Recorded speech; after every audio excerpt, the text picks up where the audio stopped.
que nós sabemos que houve o período de Malaquias até Mateus, houve um período de escuridão, em que não houve profecias, é o chamado período intertestamentário.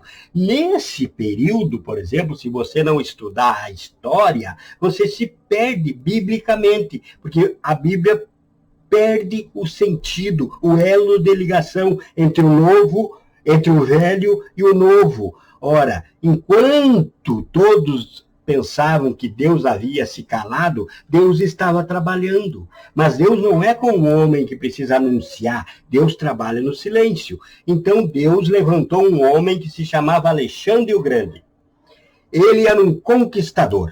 Em 13 anos ele varreu a Europa, a Ásia, ao Mediterrâneo, toda aquela parte, e conquistou tudo. E Alexandre o Grande tinha no coração dele de levar a cultura grega a todos os povos. Ele queria que a língua grega predominasse em tudo, pois era Deus trabalhando através de Alexandre o Grande. Não estou dizendo que Alexandre o Grande era santo que foi salvo ou não. Isso compete a Deus saber. Mas Alexandre o Grande foi usado por Deus, e se você não estudar a história, você não vai saber disso, para unificar a língua, que precisava haver uma única língua, porque o hebraico, o Velho Testamento, era no hebraico. O hebraico é uma língua de difícil assimilação pelo resto das nações, por todas as nações. Então, o que Deus fez? Levantou Alexandre o Grande para trazer o grego. E o Novo Testamento foi escrito no grego e depois traduzido para o hebraico. Então fez uma viagem ao contrário. Então Deus trouxe Jesus num momento também que tudo ali era demunado pela língua grega e que o próprio hebreus que viviam ali em Jerusalém falavam mais o grego do que o hebraico original. Então, vem o Senhor no Novo Testamento, na língua grega, quando João escreveu, e o verbo se fez carne. O que João estava dizendo? Estava falando aos gregos, porque os gregos criam que tudo era razão. Eram os racionalistas que nós estamos falando aqui. Tudo era razão, que Deus era a razão. Eles diziam, ora, se algo pode ser explicado, logo existe. Então, o que explica só pode ser Deus. E o que explica é a razão, logo Deus é a razão. Então, veio João e disse, e o Logos, que Logos quer dizer razão, se fez carne e habitou no meio de nós.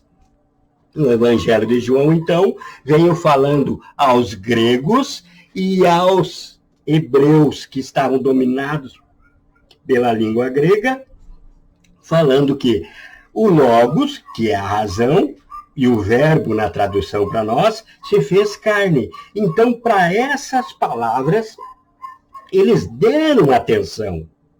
Então, os intelectuais deram atenção quando João falou que a razão se fez carne.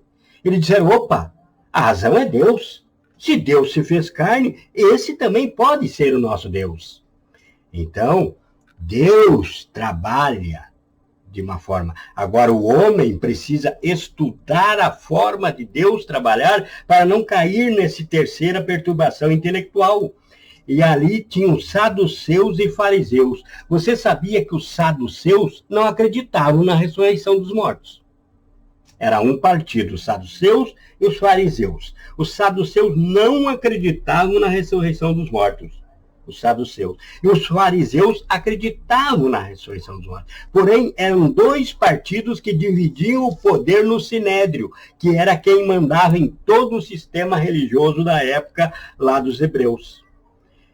Então, os dois iam lá, os dois grupos iam lá escutar a João e propor outras ideias e combater a João. Chegava a perguntar a João, se tu está batizando, então, tu é o Messias? E João dizia, não, eu não sou o Messias. Depois de mim é que vem um do qual não sou digno de desatar as correias, como nós já vimos aqui hoje. E é justo que ele dissesse isso, mas também é injusto que ele se sentisse indigno, como já vimos. Então, a razão pode te atrapalhar de seguir o Evangelho. Quando a razão te pedir alguma explicação, você deve buscar na palavra de Deus, que vai encontrar a explicação, e essa palavra apoiado por livros de apoio, inclusive a filosofia usada, por exemplo, contra Paulo. Existiam os epicureus, os filósofos atenienses, e Paulo, então, estudou a filosofia ateniense, estudou os ídolos de Atenas, para chegar lá e dizer, olha, eu passando aqui no meio dos monumentos de vocês, eu vi que lá vocês têm um altar que é o altar ao Deus desconhecido. E é esse Deus desconhecido, que vocês não conhecem, que eu trago para vocês. Então, Paulo ensinou o quê? O cristão a estudar.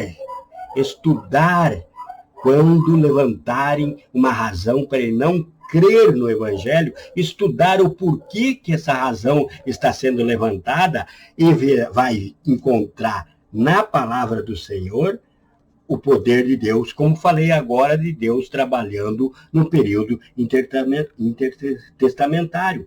E também outra razão